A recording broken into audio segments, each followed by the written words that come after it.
নমস্কার বন্ধুরা, আপনাদের সকলকে আমার চ্যানেলে স্বাগত জানাচ্ছি। আশা করি বন্ধুরা আপনারা সবাই সুস্থ আছেন এবং ভালো আছেন। বন্ধুরা, আপনাদেরকে যে গাছটা আমি দেখাচ্ছি সেটা আমার ব্যালকনির আরেকটি লঙ্কা গাছ।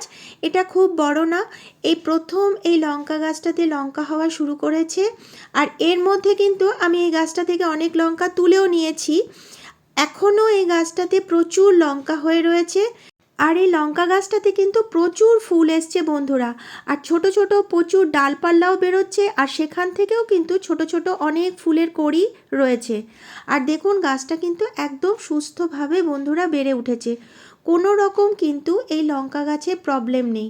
লঙ্কা গাছে যেটা প্রধান প্রবলেম সেটা হচ্ছে পাতা কুঁকড়ে যাওয়া, সেই ধরনের কোনো রকম কিন্তু প্রবলেম এই গাছটাতে একদম নেই। গাছটা কিন্তু একদম সুস্থভাবে বেড়ে উঠেছে। দেখুন প্রত্যেকটা পাতা সবুজ, কোনো পাতা কিন্তু হলদে হয়ে ঝরে পড়ে যাওয়া বা লঙ্কা গাছে যে বিভিন্ন ধরনের রোগ হয়ে থাকে সেরকম কিন্তু কোনো রকম প্রবলেম নেই। আর আপনাদেরকে আমি সবসময় বলে থাকি বন্ধুরা, আমি যে কীটনাশকটাও ব্যবহার করে থাকি সেটা কিন্তু একদম জৈবভাবে কিন্তু ব্যবহার করি।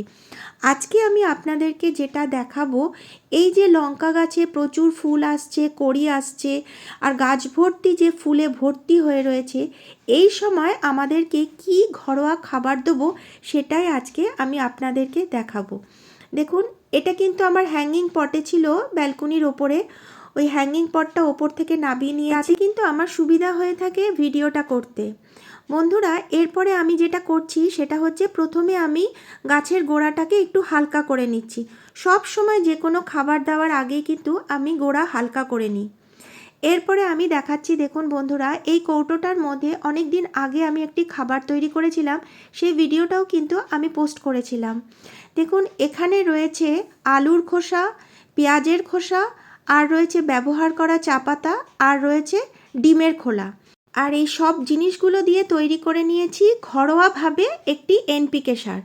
কারণ পেঁয়াজের খোসা আর আলুর খোসার মধ্যে রয়েছে বন্ধুরা প্রচুর পরিমাণে পটাশিয়াম, আর চা পাতাতে রয়েছে নাইট্রোজেন, আর ডিমের খোলার মধ্যে রয়েছে ক্যালসিয়াম।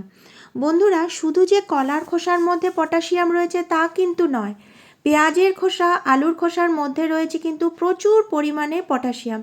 দেখুন এত সুন্দর সারটা তৈরি হয়ে গেছে বন্ধুরা, একদম ঝুরঝুরে।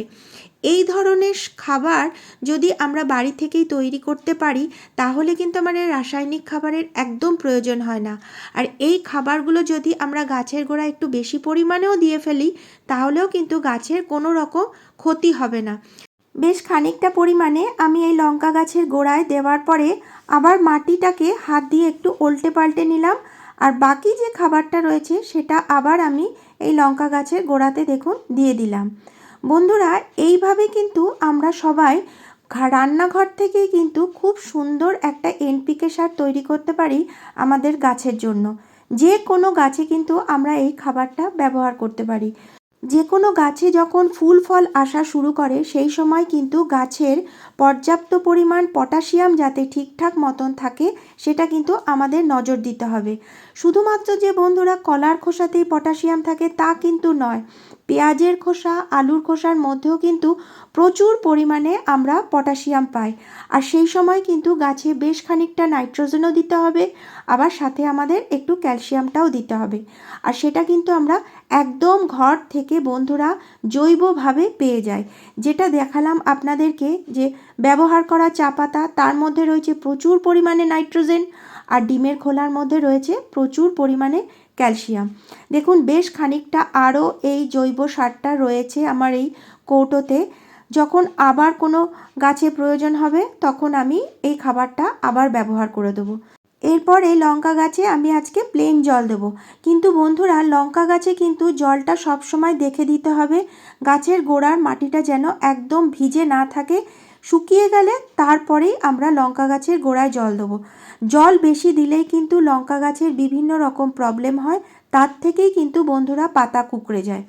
বন্ধুরা, ভিডিওটা যদি ভালো লাগে তাহলে অবশ্যই একটি লাইক সাবস্ক্রাইব ও শেয়ার করে দেবেন। কমেন্ট বক্সে অবশ্যই লিখবেন কেমন লাগলো। খুব পয়সা খরচা করে কিন্তু বন্ধুরা আমি একদম বাগান করতে ভালোবাসি না। আপনাদেরকে আমি সবসময় দেখানোর চেষ্টা করি যে খুব কম পয়সা দিয়ে বিনা পয়সায় কিভাবে ঘরোয়াভাবে বাগান করা যায়, সেটাই আমি আপনাদেরকে সবসময় দেখাবার চেষ্টা করি। বন্ধুরা, আজকের ভিডিওটা আমি এখানেই শেষ করছি। আগামী ভিডিওতে আপনাদের সাথে আবার দেখা হবে। ততক্ষণ আপনারা সবাই খুব ভালো থাকবেন। ধন্যবাদ।